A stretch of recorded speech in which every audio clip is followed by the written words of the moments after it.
Lost out with counting stars. Falling so easy as we pack our things and disappear. I never thought I would see you here after all this time.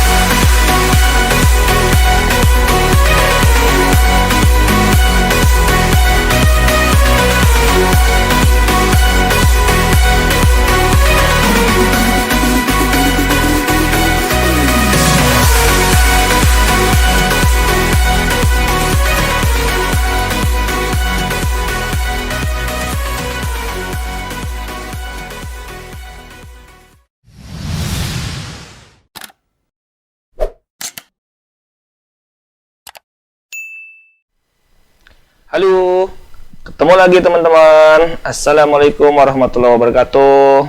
Selamat pagi. Semoga pagi ini kita diberi kesehatan ya teman-teman. Terutama buat teman-teman Almazian nih. Oke, pagi ini saya coba mau buat video ya, karena menanggapi kemarin ada kawan yang tanya, Om, coba dong Om dijelasin Om tentang volt stabilizer gitu, karena dia kebenaran mau pasang gitu. Jadi volt stabilizer itu berpengaruh apa enggak sih di mobil gitu kan? Ya saya coba, oke deh nanti saya coba jelasin deh, tapi lewat video aja ya, nanti biar bisa banyak teman-teman yang tahu juga gitu ya.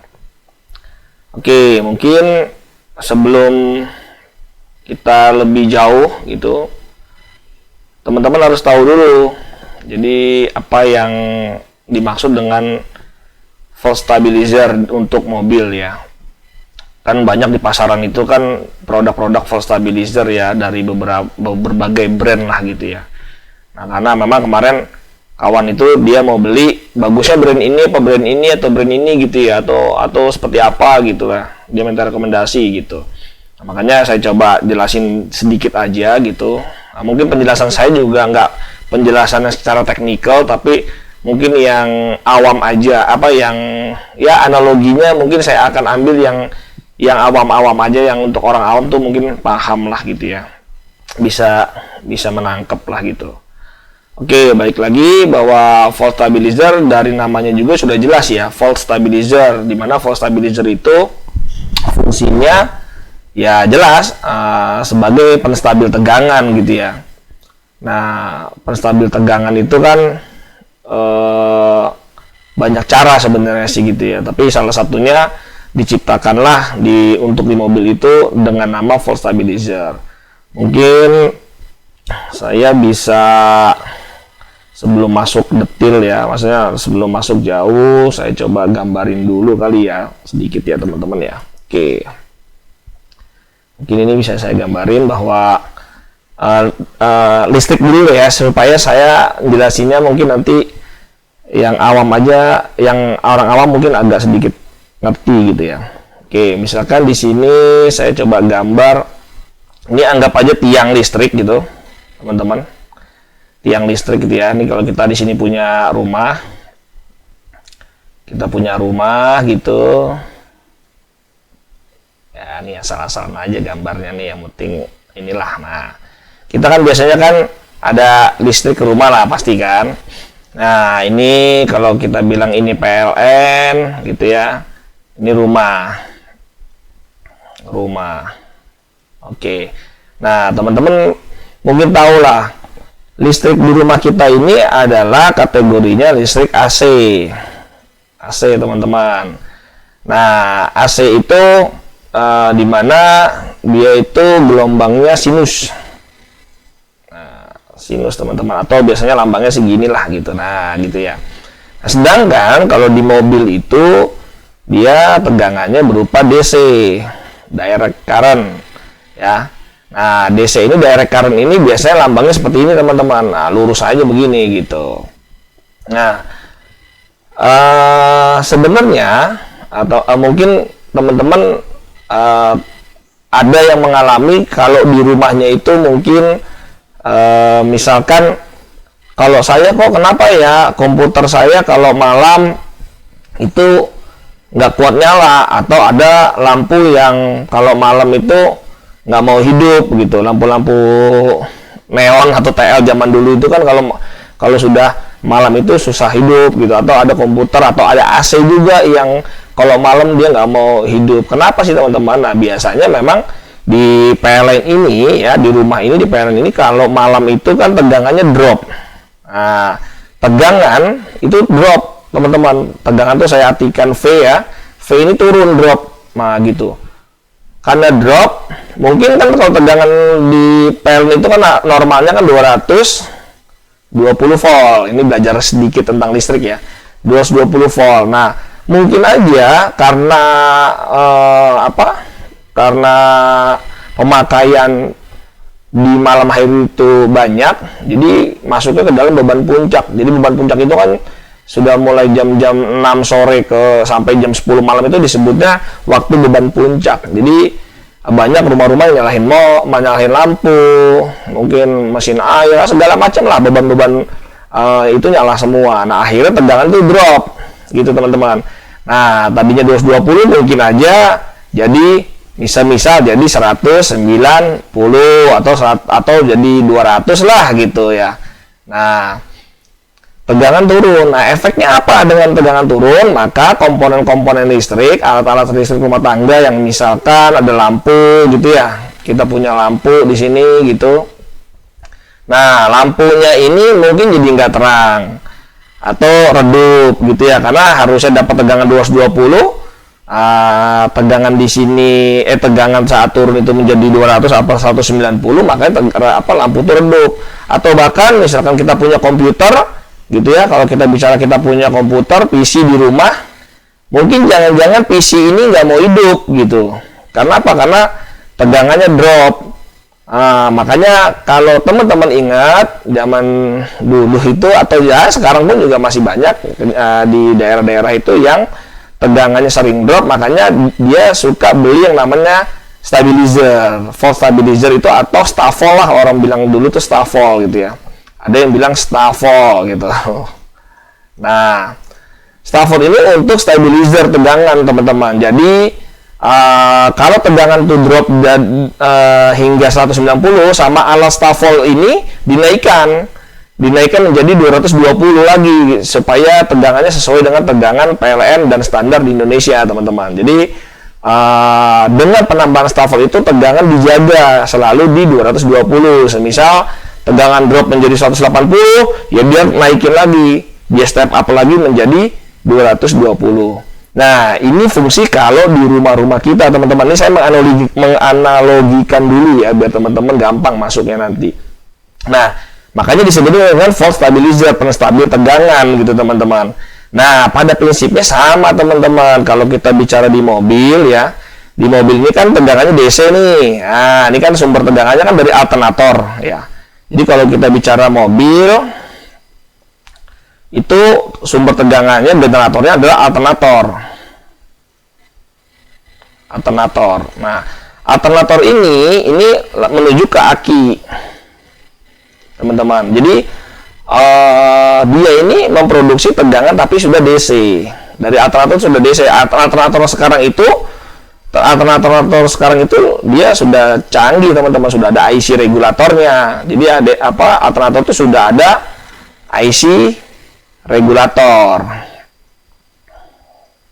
Nah, jadi dia itu sudah menghasilkan tegangan DC. Nah, berapa sih tegangannya ya? Tegangannya kisaran sekitar mungkin dari 12 volt hingga 14,2 volt misalkan teman-teman. Jadi bahwa kalau kita sekarang bicara mobil, ada alternator menghasilkan tegangan 12 sampai 14,2 volt. Tegangan dia memang sudah DC teman-teman. Tetapi kalau DC itu kan tadi ya, kalau bicara AC ini sinus, dia seperti ini gambarnya gitu, gelombang berbentuk gelombang sinus. Tapi kalau DC ini dia searah gitu teman-teman. Nah, tapi kalau kita cermati lewat osiloskop ya, lewat alat khusus gitu ya, itu sebenarnya nggak lurus-lurus amat begini teman-teman nih, nggak lurus-lurus amat seperti ini. Nah, mungkin jangan dia ada ripple gini teman-teman, ada kotak-kotak begini ya gitu, ada ya, ini nggak kelihatan ya, kasat kalau pakai alat-alat yang monitoring biasa nggak kelihatan, mungkin kalau pakai osiloskop baru mungkin kelihatan. Nah, disinilah fungsi yang disebut dengan voltage stabilizer untuk mobil. Nah, voltage stabilizer untuk mobil itu fungsinya untuk menghilangkan ripple atau noise tegangan ini, teman-teman, gitu. Nah, itu fungsi kerjanya si voltage stabilizer pada mobil. Nah, sekarang kenapa sih kok kalau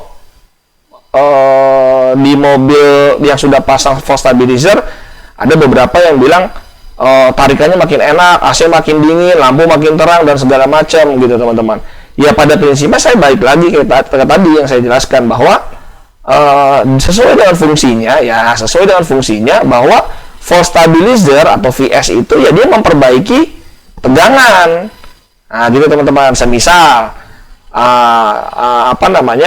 semisal ya di dalam mobil itu kan kita ada komponen listrik banyak. Ada blower AC, ada kompresor AC. Kompresor AC itu ada magnetic clutch. Nah, magnetic clutch-nya itu ada koilnya di situ. Jadi dia butuh watt yang tinggi juga gitu, teman-teman.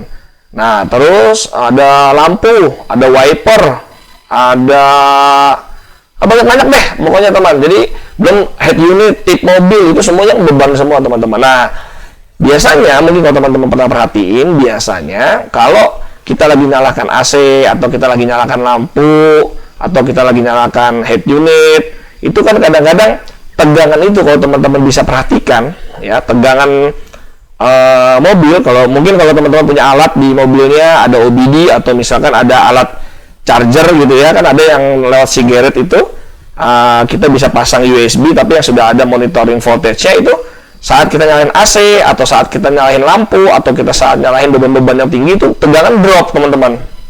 Nah, tegangan itu menjadi drop karena ada apa? Karena ada spike beban. Jadi ada beban yang ada spike gitu. Jadi saat tinggi sesaat, nah di situ teman-teman bisa lihat bahwa tegangan itu drop sesaat. Nah, saat drop sesaat itulah teman-teman yang tadi seperti kayak kalau di rumah tadi kita lagi beban tuh tegangan itu turun, pasti tegangannya turun di DC pun, di mobil pun juga begitu, tegangan turun. Nah, fungsinya voltage stabilizer itu menstabilkan tegangan, teman-teman. Jadi dia menstabilkan tegangan supaya tegangan itu tidak drop. Nah, misalkan saya ngambil analogi lagi lah.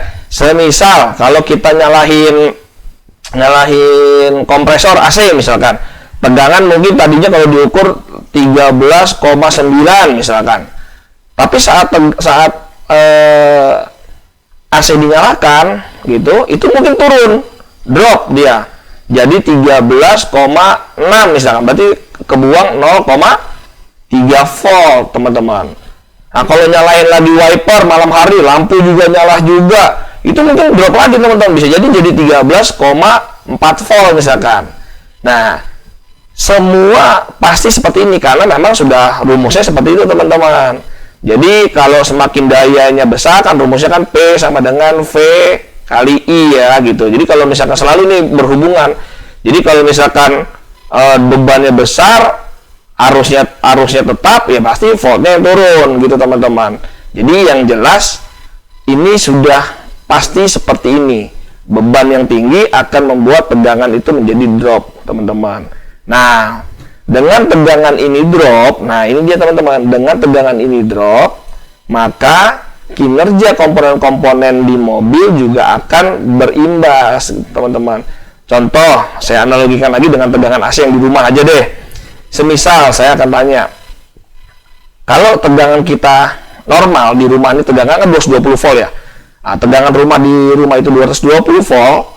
Nah, kira-kira kalau kita nyalain kipas angin dengan tegangan 220 volt, pasti kan putaran si motornya akan normal, bekerja normal gitu, teman-teman. Anggap aja kalau misalkan dia dapat tegangan 220 volt 1500 RPM nih, kalau kita bilang saat dapat tegangan 190 volt di rumah kita lagi tegangannya gitu, pasti putaran juga menjadi lambat, teman-teman. Nah, misalkan AC tadi kompresornya hidup, mungkin jangan-jangan AC di rumah kita kompresornya jadi nggak hidup kan, dapat tegangan lagi drop. Atau kulkas kita, atau lampu kita, lampu deh yang paling gampang. Lampu pijar itu kadang-kadang kalau tegangan lagi itu dia meredup, kan dapat tegangannya gitu. Nah, begitu juga dengan di mobil, teman-teman. Di mobil juga sama. Saat beban tinggi, otomatis tegangan turun. Dengan tegangan turun, berarti semua komponen juga bekerjanya dapat tegangan segitu. Misalkan blower AC tadinya harusnya, kok ada kan yang bilang, wah saya semenjak pasang voltage stabilizer AC saya jadi dingin. Sebenarnya mungkin aja bukan jadi dingin, tapi karena blower AC-nya itu hembusannya normal, karena dapat tegangannya, misalkan ya, kalau kita bicara tegangan ideal di mobil itu, misalkan tegangan ideal itu misalkan tadi 13,9 deh, kita anggap 13,9. Kalau misalnya 13,9 ini terjaga, maka blower AC akan kerjanya juga bagus. Gitu, lampu juga terang karena dapat tegangannya 13,9 volt. Tapi kalau misalnya kalau kita drop tegangannya mungkin turun jadi 13,6 atau turun, bahkan kalau misalnya turun jadi 12,9, ya berarti kinerja blower juga jadi lemah putarannya, lampu juga mungkin jadi redup seperti kayak tadi saya analogikan di rumah gitu. Terus ya macam-macam lah, power tip mobilnya juga mungkin jadi kurang begitu teman-teman. Nah, yang lebih vital kadang-kadang ini yang teman-teman rasakan, kadang-kadang ada iklan kan, wah voltage stabilizer itu bisa jadi irit, bisa membuat responsif, makin oke mobilnya. Nah, kenapa sebenarnya bukan masalah makin irit, makin responsif tadi itu karena penambahan ini, sebenarnya karena tegangan yang disuplai itu bagus. Nah, tadi misalkan contoh, karena tegangannya drop, mobil tadi kan 13,9, kita pakai nyalain AC, nyalain ini, nyalain segala macamnya, jadi turun jadi 12,9 misalkan, turun 1 volt misalkan. Nah, dengan turun 1 volt itu berarti kan kinerja apa? Kinerja coil busi tadinya kencang, apinya besar jadi turun, jadi mengecil. Terus apalagi ya, mungkin kinerja komponen-komponen elektrik lainnya yang berhubungan dengan pengapian juga berkurang teman-teman fungsinya. Nah, makanya dengan voltage stabilizer tegangannya itu bagus, nah akhirnya komponen-komponen listrik mobil tuh bekerja sesuai dengan fungsinya gitu. Jadi bekerja optimal lah gitu teman-teman. Makanya akhirnya dirasakan kok lebih responsif ya. Kok lebih begini, ya iyalah lebih responsif karena tegangannya bagus. Berarti supply ke coil bagus, apinya bagus, pembakarannya bagus, semuanya bagus teman-teman. Begitu. Nah, kalau pembakarannya lemah, misalkan coilnya yang diterima jadi 12,5 misalkan. Nah, karena 12,5 berarti apinya kecil, otomatis pembakaran jadi kurang bagus, makanya mobil akhirnya lemot lah dan segala macam. Itu berpengaruh teman-teman. Itu klaim-klaim ya yang saya analisa, ini sepengetahuan saya ya teman-teman. Jadi yang saya analisa bahwa klaim-klaim pabrikan voltage stabilizer yang branded itu bilang begini, bilang begitu, bisa mendongkrak performa dan sebagainya, bisa aja teman-teman. Memang benar karena memang tadi karena tegangan yang tadinya drop itu sama distabilkan, intinya itu teman-teman.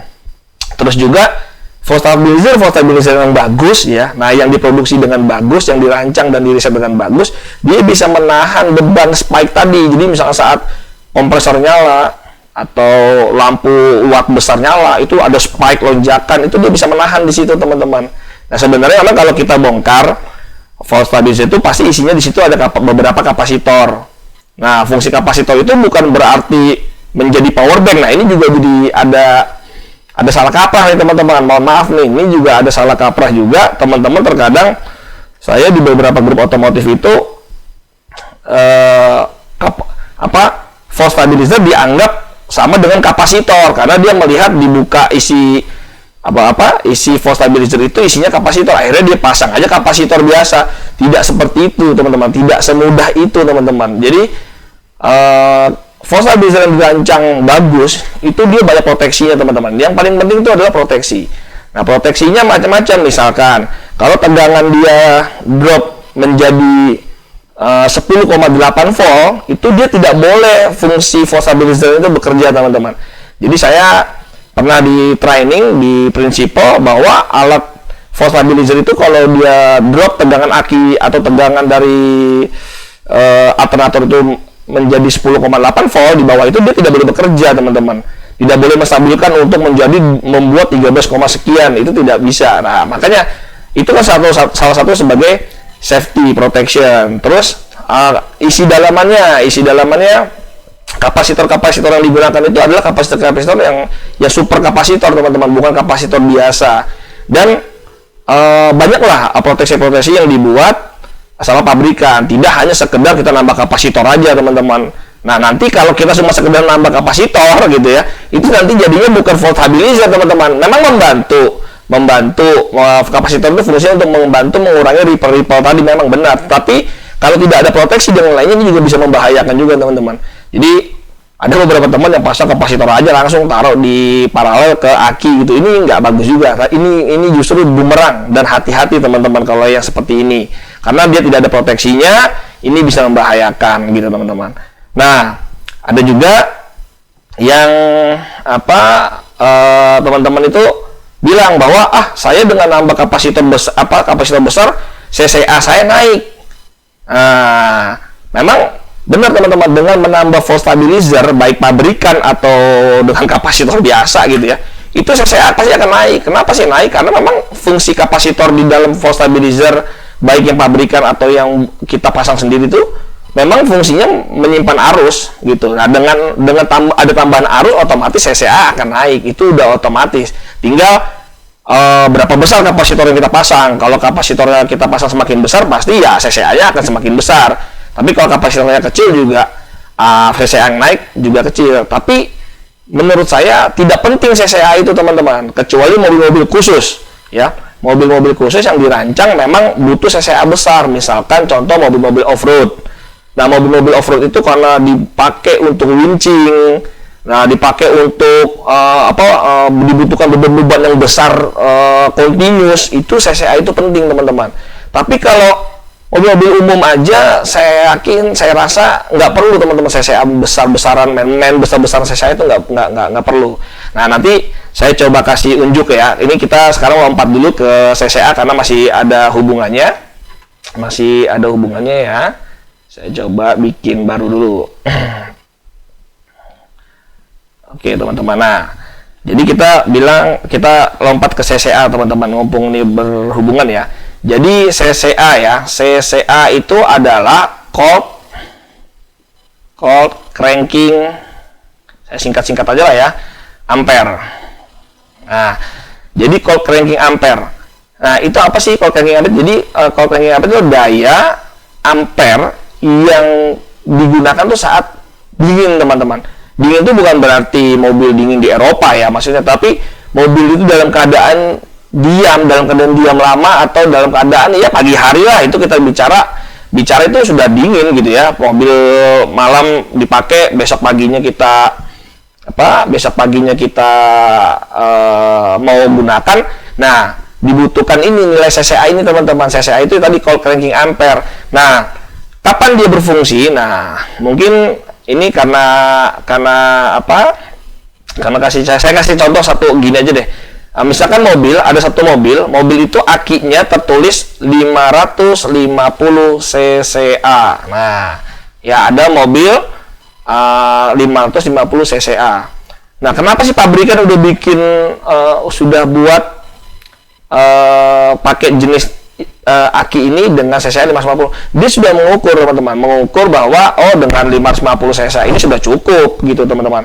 Nah, gimana bisa dibilang cukup gitu ya? Nah, saya kasih tahu, teman-teman. Jadi saya punya mobil Almas, teman-teman. Saya punya mobil Almas. Almas itu di saat pagi hari kita anggap dingin lah ya gitu ya. Nah, beban utama kita gunakan ya. Jadi kalau mobil itu kan paling saat start awal tuh apa sih yang paling besar, teman-teman, bebannya? Kan hanya dinamo starter ya, teman-teman ya. Dinamo starter. Nah, dinamo starter ini kan butuh cranking dia. Ini berat nih, teman-teman, bebannya besar. Nah, dinamo starter untuk mobil itu kebanyakan 1200 ampere. 1200 watt, teman-teman. Sorry, ini saya koreksi ya, ini watt. Nah, bayangin, teman-teman, kalau dinamo starter itu butuh bebannya ini 1200 watt ya. Ini P ya. P ini adalah beban 1200 watt, teman-teman. Berarti berapa, teman-teman, nih kita bisa tahu ampernya? Nah, kan kalau tadi rumusnya itu adalah gini, teman-teman. I itu berarti mau mengetahui arus sama dengan P per V. Nah, P-nya berapa? P-nya tadi kan daya ini kan 1200 ya.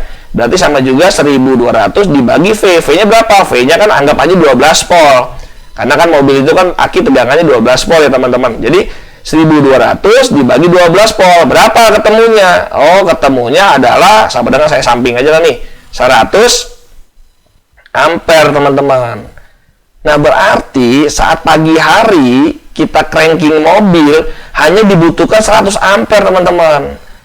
Loh, pertanyaannya kan aki saya cuma 55 ampere ya. Aki 55 Ah ampere hour, tapi CCA-nya 550. Nah, CCA ini dibutuhkan tadi teman-teman, sesaat teman-teman. Jadi saat kita butuh daya yang sesaat gitu ya, butuh beban sesaat itu, dia masih kuat nih teman-teman. Gitu, bukan dipakai 55-nya gitu teman, tapi dipakai yang ini tadi CCA-nya ini. Kemampuan arus start awalnya itu dia bisa mencapai 550 CCA teman-teman. Nah, sementara tadi kita ingat bahwa pagi hari kita butuh hanya untuk cranking, ya kan? Nah, makanya teman-teman biasakan kalau pagi hari mau cranking jangan tipnya dinyalakan dulu, terus tip dinyalakan, terus AC sudah dalam keadaan nyala. Ini makin memberatkan teman-teman, makin memberatkan beban si aki saat pertama kali cranking. Jadi CCA yang dibutuhkan tadinya nih, nah kalau AC mati, HU mati, semua mati, mungkin cuma 100 ampere karena bebannya kan hanya dinamo starter. Nah, dinamo starter itu hanya 100 ampere dibutuhkan. Nah, 100 ampere sedang kita punya CCA 550. Ya berarti kuat banget dong, gitu kan, masih bisa kita untuk cranking. Nah, sementara ada teman-teman yang kalau lagi servis diukur dapat printan tuh dari bengkel resmi. Oh, CCA-nya saya sekarang jadi 480. Ya nggak masalah, walaupun turun menjadi 480, bahkan turun sampai 300 deh CCA-nya. Itu tetap aman teman-teman. Karena apa? Karena yang dibutuhkan cuma 100 ampere. Gitu, makanya kita nggak penting sebenarnya gede-gedean CCA. Wah, nambah kapasitor gedein lah supaya CCA-nya gede. Sebenarnya nggak penting teman-teman. Walaupun itu membantu, ada memang istilah teman-teman bilang ada membantu umur aki. Ya, memang benar. Sebenarnya umur gantinya aki atau umur aki juga bisa juga teman-teman. Kenapa saya bisa bilang begitu? Contoh gini. Ini ada kapasitor besar. Saya sih lebih senang menyebutnya kapasitor bank. Kalau teman-teman yang pasang kapasitor aja gitu ya, langsung diparalel, itu saya anggap sebagai kapasitor bank aja, bukan volt stabilizer. Kalau volt stabilizer itu fungsinya tadi dia benar-benar ada controller khusus untuk menstabilkan tegangan. Dia tahu kapan ini ada spike, dia kapan harus kirim. Itu semua ada algoritmanya. Tapi kalau yang cuma pasang kapasitor yang di seri di paralel aja atau hanya satu yang gede dipasang taruh di situ, itu hati-hati teman-teman. Itu kalau saya bilang sih hanya sebagai kapasitor bank aja. Jadi saya mau jelasin bahwa bisa aja contoh teman yang pada pasang kapasitor besar gitu di paralel dengan aki. Kenapa kok dia bilang katanya akinya umurnya jadi panjang?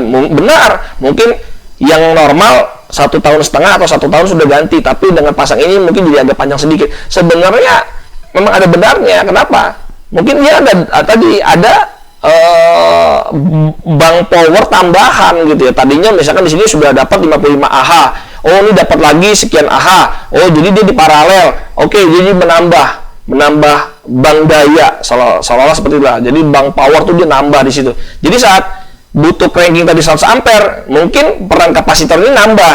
Jadi nggak tadinya 100 ampere itu dibebankan ke sel-sel yang ada di dalam aki, tapi terbantu sama kapasitor ini. Benar gitu. Jadi dia umurnya jadi semakin panjang. Harusnya tadi kalau pakai aki aja sendirian mungkin kesedot ya, sel-selnya itu makin lama makin berkurang lah lifetime-nya, umurnya. Tapi dengan tambahan kapasitor oke, benar gitu teman-teman. Tapi ada ngerinya juga teman-teman, ada bahayanya juga dengan sistem begini.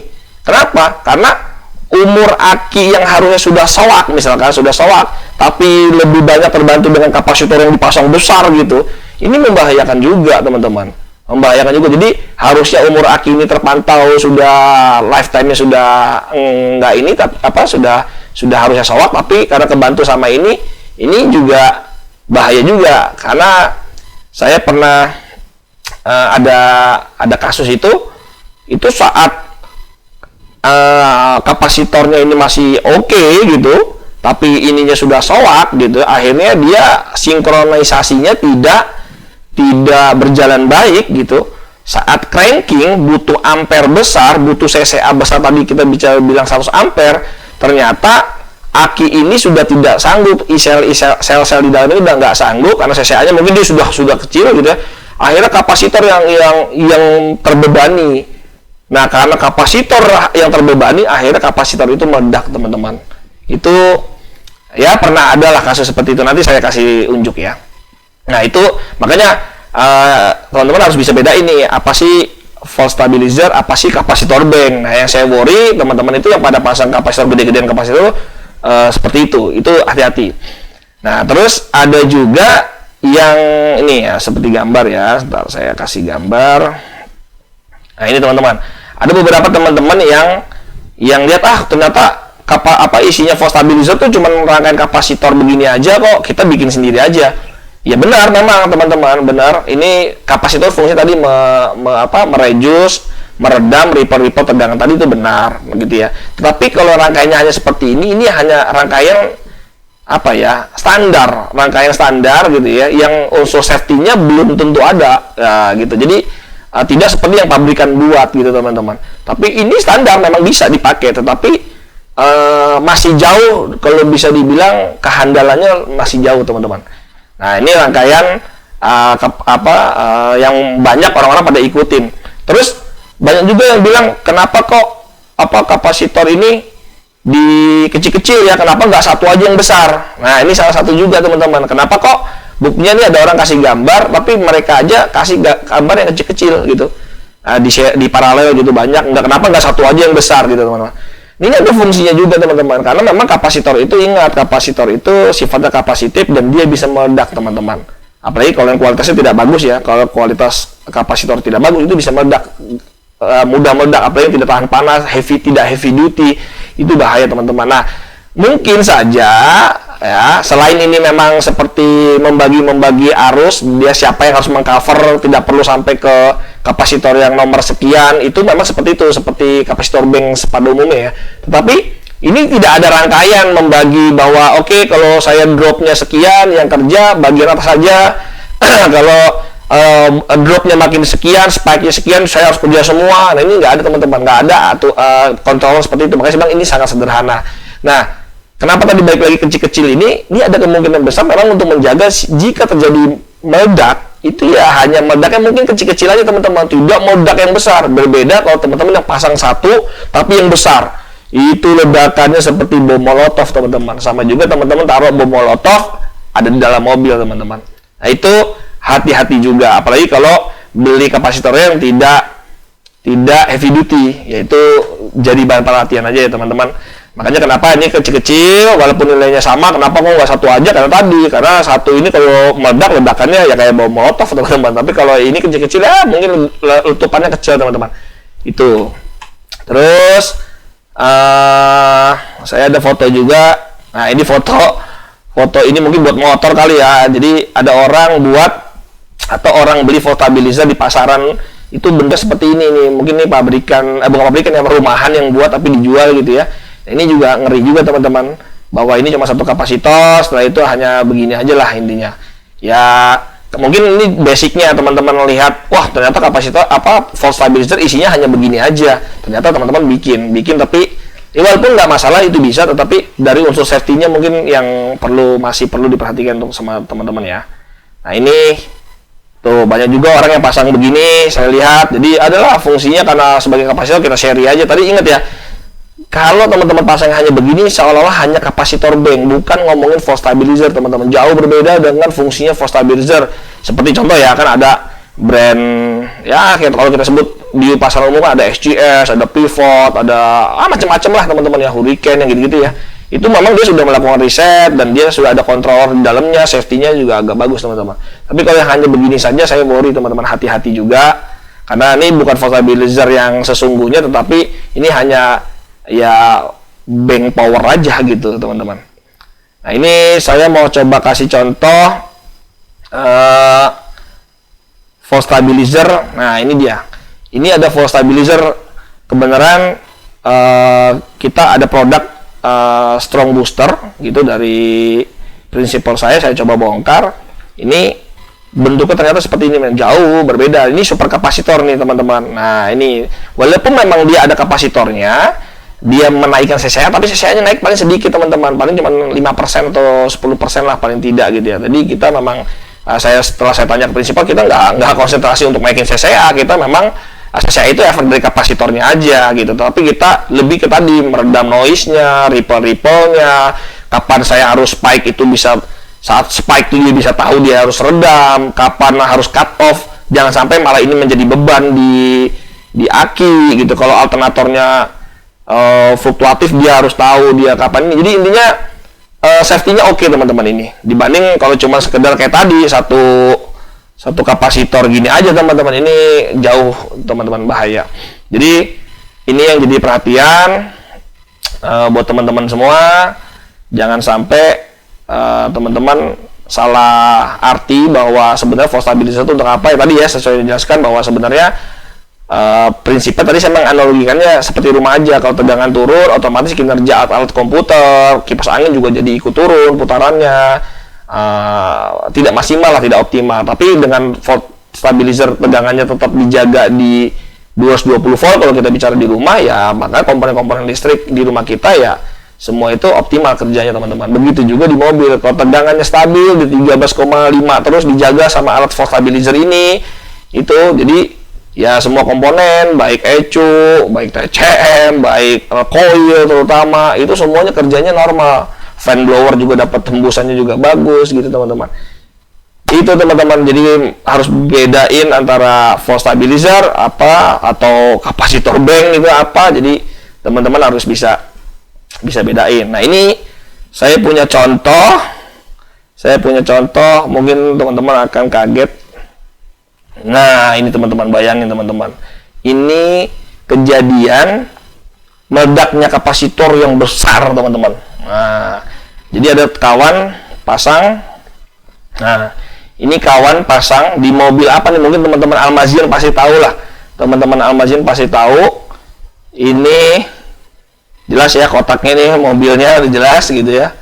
Di mobil Almas teman saya ini kapasitornya meledak teman-teman, bahkan sampai plastik ininya itu juga pecah. Ini plastik ini pecah teman-teman nih, bayangin ya, plastiknya ini pecah, ini plastik di atas loh, cover atas teman-teman. Nah, teman-teman bisa bayangin tuh lihat setelah dibuka berantakan teman-teman, semuanya berantakan, kapasitornya meledak. Lihat tuh, ini mobil Almas ya, teman-teman yang punya Almas pasti tahulah posisi tempatnya gitu. Nah, ini jadi concern saya, makanya kenapa saya juga harus buat video ini. Penting teman-teman harus tahu apa sih volt stabilizer, apa sih kapasitor bank. Tidak semata-mata untuk membesarkan CCA gitu, karena CCA kita tadi tahu kan hanya butuh 100 ampere aja. Pakai aki standar yang CCA-nya 550, lama-lama teman-teman tuh galau, ada yang saya udah 480, wah saya udah 350, saya udah 320, tapi buktinya masih bisa kan ya, karena memang hanya dibutuhkan hanya 100 ampere. Jadi ya penambahan kapasitor bank menurut saya ya nggak perlu juga ya. Kalau volt stabilizer tadi penting, karena perlulah menurut saya. Kalau apa? Karena supaya optimal kerja komponen-komponen kelistrikan di mobil itu jadi optimal. Gitu teman-teman. Mudah-mudahan bisa tercerahkan video ini. Jadi teman-teman nggak lagi bingung, oke saya volt stabilizer yang begini, apa yang baiknya yang begini. Tapi saya bilang, sorry ya, bukan berarti teman yang beli volt stabilizer ini atau yang kejadian meledak ini atau apa, saya nggak tahu ya. Tapi yang jelas saya hanya hanya mengasih pencerahan bahwa kebutuhan sebenarnya teman-teman tuh apa. Apakah memang tadi fungsinya main gede-gedean kapasitor karena berharap kapasitor gede itu nambah CCA, nambah power, nambah apa gitu. Kalau mau kontes audio dan segala macam mungkin aja gitu ya. Dalam keadaan mati gitu kan, dalam keadaan mati mobilnya butuh power ekstra gitu ya, silakan aja. Tapi kalau memang fungsinya memang mau sebagai volt stabilizer tadi, jadi harus tahu dulu fungsi-fungsinya teman-teman. Jadi harus reaktif teman-teman gitu. Oke, mungkin sekian dulu videonya. Semoga bermanfaat. Nanti mungkin saya upload di YouTube. Kalau memang ada komen ya silakan komen. Kalau mau bertanya lebih lanjut juga boleh, monggo. Gitu aja teman-teman. Oke, dari saya sekian. Assalamualaikum warahmatullahi wabarakatuh. Dadah.